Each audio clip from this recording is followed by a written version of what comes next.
Saudações, eu sou o professor Charles Camilo e nessa videoaula de Geografia do Brasil nós iremos estudar os climas do Brasil.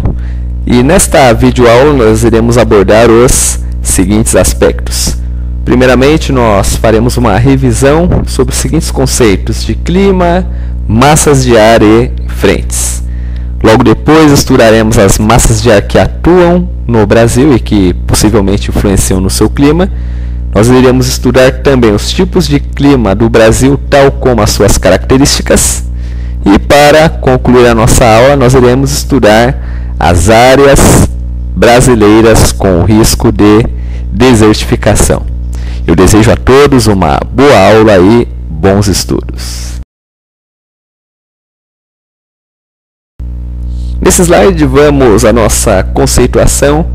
Então procurei explicar de forma resumida, sobre o que é clima, o que são massas de ar, o que são frentes. Lembrando, que esses tópicos nós abordamos lá no ensino fundamental ciclo 2, só que como viver é recordar e recordar é viver, como estes três aspectos serão elementos fundamentais na compreensão da nossa videoaula, então nós vamos fazer uma breve revisão sobre o que são esses conceitos, ok? Então, primeiramente sobre o clima. Clima é o conjunto de variações do tempo atmosférico de um determinado local da superfície terrestre. Então, conforme nós aprendemos lá na quinta série, diferenças entre tempo e clima. Geralmente nós aprendemos na quinta série que o clima ele não muda. E o tempo atmosférico ele muda, tal que no mesmo dia, o dia pode amanhecer nublado, logo depois ele pode permanecer ensolarado e por fim pode chover. Só que o clima, ele muda sim. O clima ele pode ser alterado em virtude da destruição do meio ambiente. Então, por exemplo, se em determinada área eu pratico um alto índice de desmatamento, esse desmatamento ele vai colaborar para uma mudança de clima. Tanto que nós iremos abordar isso no último tópico da nossa aula, quando nós falarmos sobre a desertificação. Sobre as massas de ar, o que são? Massas de ar, pessoal, são porções espessas da atmosfera com características próprias de pressão. Então, basicamente, as massas de ar seriam como se fossem ventos. E esses ventos são ventos quentes e ventos frios.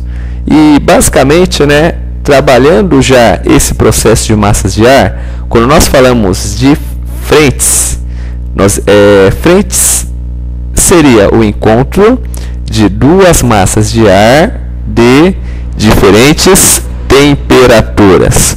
Ou seja, o encontro de uma massa de ar quente com uma massa de ar frio, se a massa de ar quente for maior a sua temperatura, irá ocorrer uma frente quente.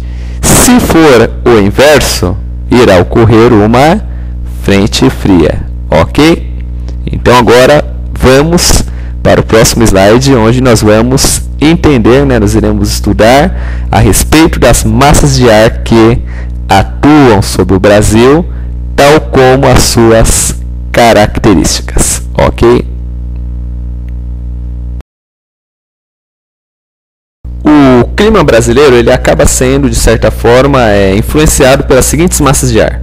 Primeiramente, nós temos a massa equatorial atlântica, seguido pela massa equatorial continental, logo após a massa tropical atlântica, seguido pela massa tropical continental e, por fim, a massa polar atlântica. Então, conforme nós podemos observar aqui neste mapa, geralmente aqui, a primeira setinha que nós temos aqui, a equatorial atlântica, ela recebe, de certa forma, uma influência do Oceano Atlântico. Tanto que essa setinha aqui é em vermelho.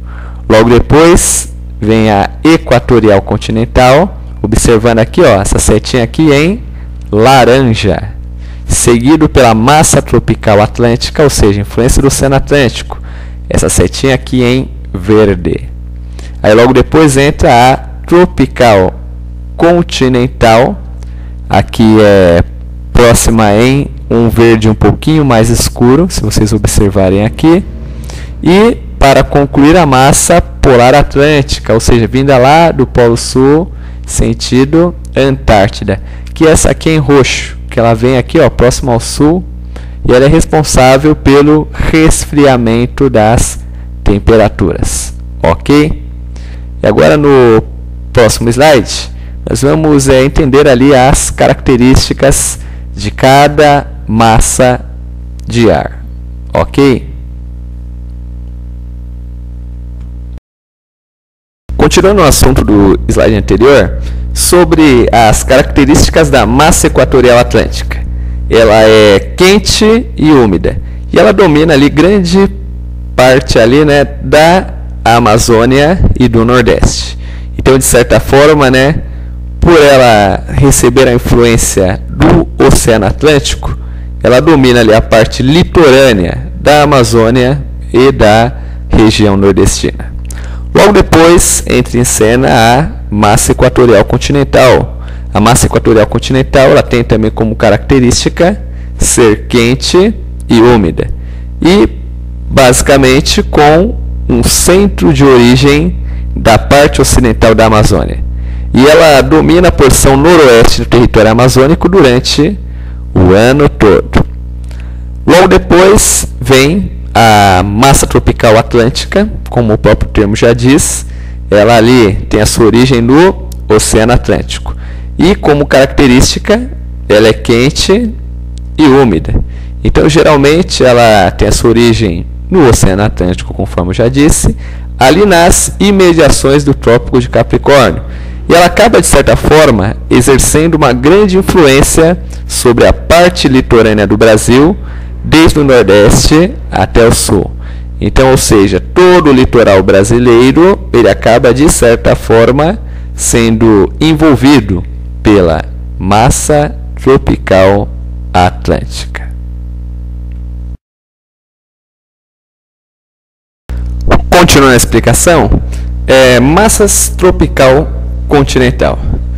Bem, senhores, a massa tropical continental, uma das características dela é que ela é quente e seca. E ela tem a sua origem, né, na depressão do Chaco, uma região entre o norte da Argentina e o Paraguai. E basicamente, né, dentro, né, do território brasileiro, ela tem uma atuação muito limitada. Por quê? Ela acaba ali basicamente, né, influenciando a região da fronteira do Brasil com esses dois países. E para concluir, né, este assunto, nós temos a massa polar atlântica. A massa polar atlântica, de todas as massas de ar que influenciam o clima brasileiro, ela é a única que apresenta como característica ser fria e úmida. Então, ali o seu eixo de formação, ela forma-se nas porções do Oceano Atlântico próximas à região da Patagônia, sul da Argentina. Então, ou seja, ela acaba ali recebendo uma influência direta ali, né, do Oceano Glacial Antártico.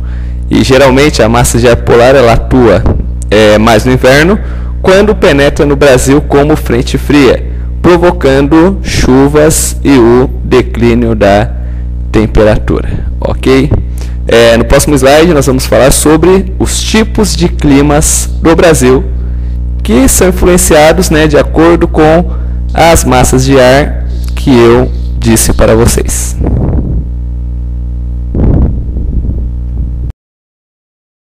Tipos de clima do Brasil. Então, o Brasil ele apresenta, né, 6 tipos de clima.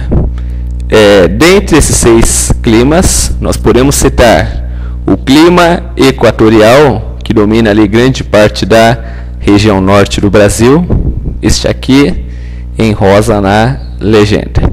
Aí logo depois entra ali o clima litorâneo úmido, aqui em verde, número 4. Depois nós temos o clima tropical continental, que seria este aqui, número 2, que pega, de certa forma, grande parte ali do centro-oeste e algumas áreas ali do nordeste, tal como, né, o norte de Minas Gerais. Logo depois nós temos o clima semiárido, que domina toda a região nordeste e alguns estados que se localizam na região norte. O clima tropical de altitude, que abrange uma área de estados da região sudeste do Brasil e pega ali, né, o sul de alguns estados da região centro-oeste. E para concluir, né, nós temos o clima subtropical úmido, que é o número 5 aqui em azul, que pega ali parte do sul de estados da região sudeste, como São Paulo, e pega ali ao todo toda a região sul do Brasil. E nos slides a seguir nós vamos entender ali a característica de cada um desses climas, tal como seu índices de chuvas, ou, né, propriamente como nós dizemos em geografia, a sua pluviosidade. Clima equatorial úmido. Clima equatorial úmido, ele domina a região amazônica e, como característica, ele é sempre quente com muita umidade do ar. Essa umidade, ela tem como característica, né, a floresta amazônica. Então, esta umidade do ar, quando entra em contato com o clima quente, produz um alto índice de chuvas. Tanto que, se nós observarmos aqui o climograma do clima equatorial, nós vamos analisar que o índice de chuvas é muito alto, tanto que é de 1.500 a 2.500 milímetros por ano. E a característica principal dessa região é que ela não apresenta uma estação seca, como ocorre, né, nas demais regiões do Brasil. Outro clima que nós temos é o clima litorâneo úmido. O clima litorâneo úmido, ele abrange todo o litoral brasileiro. Então ele vai pegar ali, basicamente, né, quase todo o litoral brasileiro. Então ele abrange uma área entre o Rio Grande do Norte, lá no Nordeste, e ele vai até o Rio de Janeiro, na região Sudeste. E basicamente o clima litorâneo úmido, ele acaba sendo uma área exposta às massas tropicais úmidas, principalmente as massas vindas do Oceano Atlântico. E nessa região costuma chover bastante entre março, outono e agosto, final de inverno ali, né, quase início da primavera.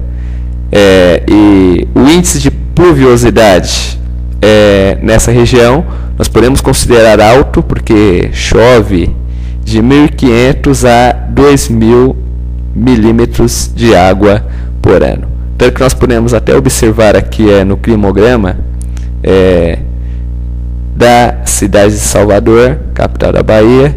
Nós podemos analisar aqui, ó, nessa escalinha azul, que significa pluviosidade média, e a temperatura média ali na casa, né, dos 25 a 30 graus. E o índice de chuvas é frequente, principalmente entre março e agosto. E no próximo slide nós vamos entender as características, né, do clima tropical e do clima semiárido. Sobre o clima tropical continental. Pessoal, o clima tropical continental, ele predomina na maioria do Brasil. Na maioria do Brasil, na área central, parte do Nordeste e do Sudeste. E basicamente as suas temperaturas são também elevadas, porém não apresenta mais variações do que no clima equatorial.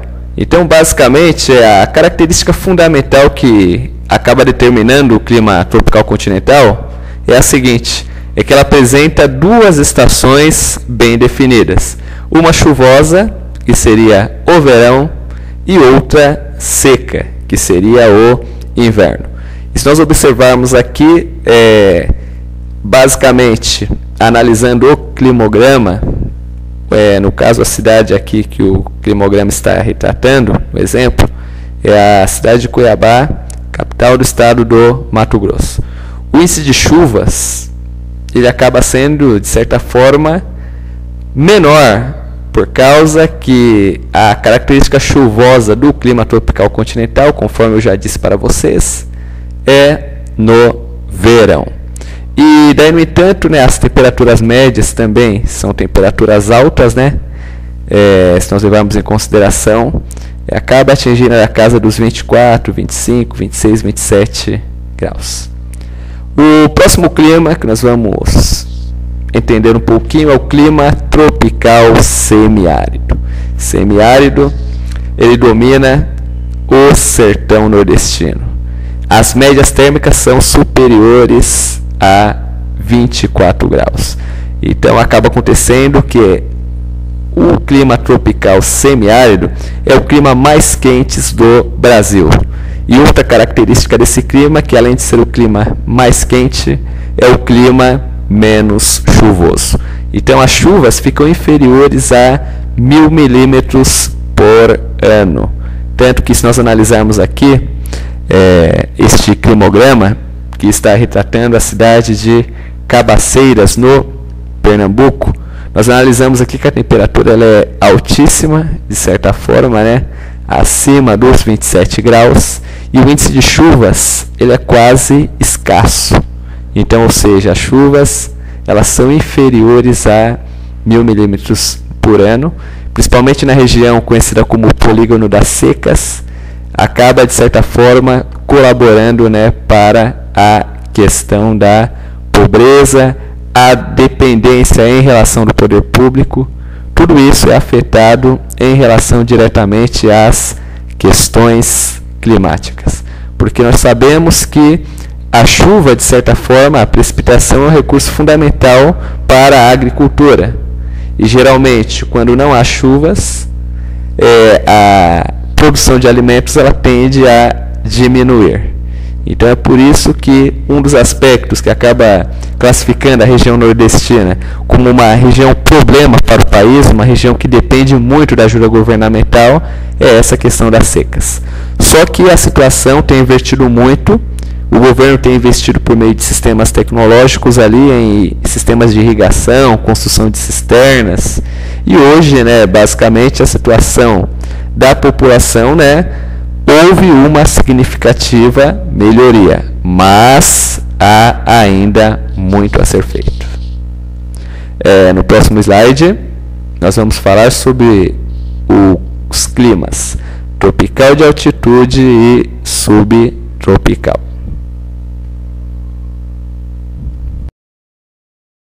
Clima tropical de altitude. O clima tropical de altitude ele domina principalmente os planaltos e as terras altas da região sudeste. E como característica, né, o clima tropical de altitude ele tem temperaturas amenas devido à altitude. E geralmente nessas regiões de clima tropical de altitude, os verões são menos quentes e os invernos são mais frios. Conforme nós podemos observar aqui no climograma, um exemplo de área de tropical de altitude, que é a cidade de São Lourenço, no estado de Minas Gerais, o índice de pluviosidade de chuvas ele acaba sendo, de certa forma, alta, e as estações, né, basicamente acaba sendo um verão menos quente por causa da altitude e um inverno bem mais frio. Clima subtropical úmido, né, para nós concluirmos esse estudo a respeito dos climas, ele predomina na região sul do Brasil e também, né, no sul de alguns estados do sudeste, ou seja, né, no sul do estado de São Paulo propriamente. A característica é que o inverno e o verão são mais bem acentuados e as chuvas caem quase durante o ano todo. Então, se nós observarmos aqui, ó, o índice de pluviosidade neste climograma de clima subtropical úmido, o lugar, né, a localidade a ser retratada nesse climograma é a cidade de São Gabriel, no Rio Grande do Sul. Então, se nós analisarmos a pluviosidade, né, por causa da umidade vinda do Oceano Atlântico, da região da Patagônia, sempre chove nesta região. Então, basicamente, as temperaturas também elas são amenas, ou seja, o verão, de certa forma, ele é quente e o inverno ele é bem frio, sendo que algumas localidades chegam até a gear, ok? E para concluir a nossa aula, o último assunto que nós iremos falar é sobre as áreas com risco de desertificação no Brasil. Bem, senhores, conforme eu já havia dito para vocês, o clima ele não é algo permanente ou estável. Pelo contrário, ele pode mudar com o tempo e principalmente com o resultado da ação humana. Então, ou seja, poluição do ar, desmatamentos, construção de imensas barragens, lagos artificiais, compactação do solo e etc. E geralmente uma das áreas que acaba correndo um sério risco de desertificação é a região nordeste do Brasil e também a região do extremo sul do país, né, próximo ali ao sudoeste do Rio Grande do Sul. E daí, no entanto, o que é a desertificação? Desertificação não é nada mais, nada menos que uma diminuição progressiva dos índices de umidade e, no caso, no empobrecimento dos solos arenosos, que se tornam inviáveis para a agricultura. Então, ou seja, quando o solo ele está passando por um risco de desertificação, acontece que geralmente a umidade dele vai diminuir até completamente desaparecer, o que vai tornar esse solo pobre ou infértil. Então, geralmente, conforme nós temos aqui neste mapa, a fonte o Programa de Combate à Desertificação, Instituto Internacional de Cooperação para a Agricultura, o INCA, e basicamente eles fizeram um mapeamento dos estados da região Nordeste e, segundo, né, suas análises, o problema da desertificação no Nordeste ele acaba, né, sendo classificado em diferentes graus e, além disso, todos os estados da região nordestina já sofrem diferentes graus de desertificação. Então acaba acontecendo que, segundo o mapeamento realizado pelo INCA, eles classificaram as regiões como as áreas de mais riscos e as áreas de menos riscos, o que pode afetar de certa forma o bioma caatinga.